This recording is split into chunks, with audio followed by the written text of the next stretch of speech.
This is Business and Politics with Dante Klink Ang, Senator Gatchalian. There's so much to discuss, and I'm really frustrated that we have limited time today. But the thing on the calendar, the major thing on the calendar, of course, is the first State of the Nation address of President Marcos. Right. What are the things that you'd like to hear? Maybe not just as chairman of these committees that you're talking about, but what do you think the country needs to hear from the first son of the president? Yeah, well, I'll divide it into short term, medium term, and then long term. Okay. The short term is really navigating through this external headwinds that we are experiencing right now. The Ukraine war is still there. It's one of the biggest uncertainties our country is facing right now. The Feds are increasing interest rates, and we all know when the Feds increase interest rates, peso gets depreciated. Being a net importing country, that basically will spike up our inflation. So in the short term, I'm looking at messages and signals on how to navigate through this large headwinds that we are experiencing. On the medium term, let's get back to pre-pandemic levels, where economy was doing very well during the pre-pandemic, but we need to make sure that we have the foundations in place, the fundamentals and the foundations in place to go back to pre-pandemic levels, because pre-pandemic levels will enable us to lower down our poverty rates. Poverty is still the biggest problem of our country. And then long term, of course, the questions you were asking, where are we heading in the next 20 years? That needs to be thought about and discussed now, because in education, the students that you are teaching right now are the students who will be working 20 years from now. Exactly. And we need to make sure that we have the vision, or the president will lay out the vision 20 years from now, so that we can respond to the programs that he will be implementing are responsive at this time. There's been some suggestions that the president should convene the LEDAC. When is the appropriate time for that? Or has the palace reached out to the senators like yourselves, maybe to formulate some of their initial planning for this administration? What's positive about our president is he was also a congressman and a senator, so he understands the dynamics between the dynamics between the legislative and the executive branch. That's a very good point, because we haven't really talked about it, because we will just convene this Monday.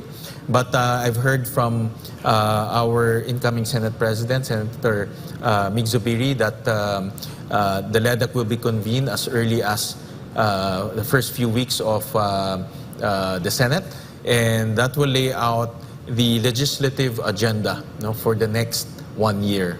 And that's also important, because the budget season is coming out, so we need to make sure that funds are allocated to the priorities of the administration. Funds are allocated to programs that will help us navigate through these very troubling times, and funds are allocated for the future. Are there any specific things you'd like to hear? I don't know, any new measures? There are a lot of things that were unfinished in the Duterte administration, the ratification of RCEP, for one, which the Duterte government was heavily pushing.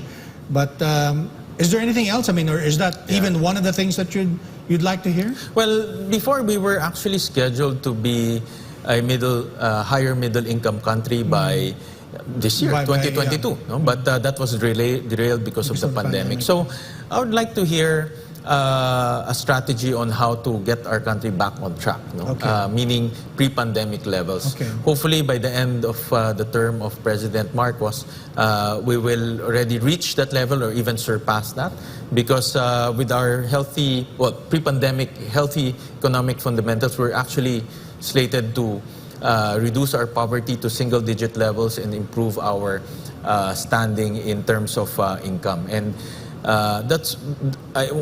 I actually want to hear a strategy on bringing us back on track. Right. So the president has paid much attention on the Department of Agriculture, taking on that portfolio himself. What are the things that you think he should address there, both as president and as acting secretary of DA? Well, that's a very strong signal to the agriculture sector.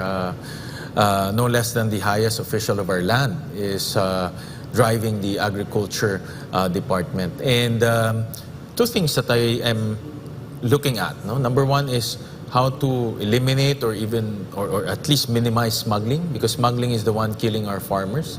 And then number two, increase productivity. There have been so many talk on improving productivity. When I say productivity, that output of our rice, output of our sugar, output of our local crops, how to improve that. And it's important to have a strategy in place to improve productivity. Right. You mentioned, what's going on in the U.S. now with the rising interest rate, and some people say that at least historically that has led to recessions in the United States. Right. And now you look over this part of the world, China is having its own problems with its property sector. Right. Our problems seem to be largely external, right? Yeah. So what would you like to hear? I mean, or what can be done, realistically speaking, right, to achieve those things that you want to do, just to get back on pre-pandemic levels? Yeah. What's realistic? Well, definitely moving into a self-sufficient country will help that. We import almost 5% of our rice. We import close to about, not close, but 100% of our oil. Where in the next few years we'll be importing our natural gas. So a lot of our items, basic commodities here are imported. And I think what's also important is to lay down a roadmap on making our country self-sufficient in energy, self-sufficient in food, self-sufficient in basic commodities. And I think I've talked to the president a few times during the campaign, and one thing for sure, that he's very well versed with energy, and it's also one of his interests. So I can see that he will be putting out a plan on how to make our country self-sufficient. Of course, that will not happen in 6 years, but at least there's a plan moving to that direction. Right. And I heard again from another interview you did that you are in favor of the nominee for that portfolio, Mr. Lutilla. Is that correct? Yeah, I've worked with Secretary Lutilla during my stint as the chairman of the Energy Committee. I've consulted with him on legal matters, even technical matters, because he covers the energy sector on a daily basis, and he's an excellent choice. Integrity, there's no question. In terms of technical knowledge and experience, there's no question about it. In fact, I've talked to some of the stakeholders in energy, and they're also in favor of his appointment. What about, you brought up several times, issue of corruption, smuggling, all of these illegal activities. As you said, these are more painful now as we are trying to get back on track. What would you like to hear from President Marcos on cleaning up government? Because that's something that we can do. Right? We can't do anything about the gas prices, but certainly our own house cleaning. What would you like to hear? Klink, for example, there's already a law, the Customs Modernization Act, wherein a big part of that law talks about digitalization and automation. So contactless. And it's impossible. In my experience in the local government of Valenzuela, it's virtually impossible to fight corruption without automating and going into the digital setup. So just implement that law.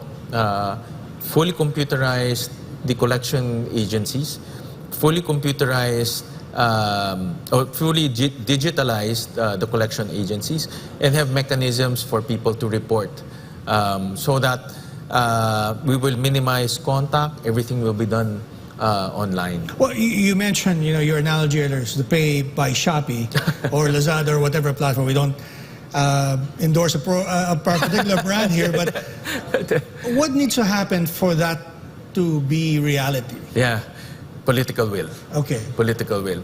I'll give you a story, Klink. I have a friend who set up a small business in California, and he told me when he set up that business, he never stepped foot in City Hall. He never stepped foot in their collection agencies in IRS. Everything was done online. Everything was emailed to him, printed out, and he can set up a business already.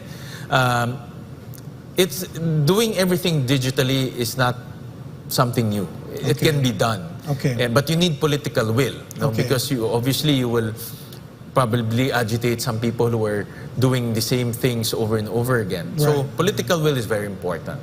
And, one of the consequences of this is, I think, part of what we're seeing now is the right sizing of government. Yes. Yeah. I'm not sure if that's something that you were also thinking about when you're thinking about cleaning up government and making Yeah. it more efficient. But is there danger there that maybe as you fix these issues, that there's, of course, displacement also? Yeah. Because you're cleaning Right. up, a rotten system, essentially. Well, right sizing is about, in business parlance, it's making organizations efficient. No? Right. And Which is what you would do essentially when you automate, right? correct, when you automate. I'm in favor of right sizing as long as we have mechanisms to retrain, upskill and reskill employees that will be displaced. It should not be a tool to displace people and leave them unemployed, Right. but it should be a tool to reskill and upskill people so that they can work in other high-value responsibilities. Industries. Yeah.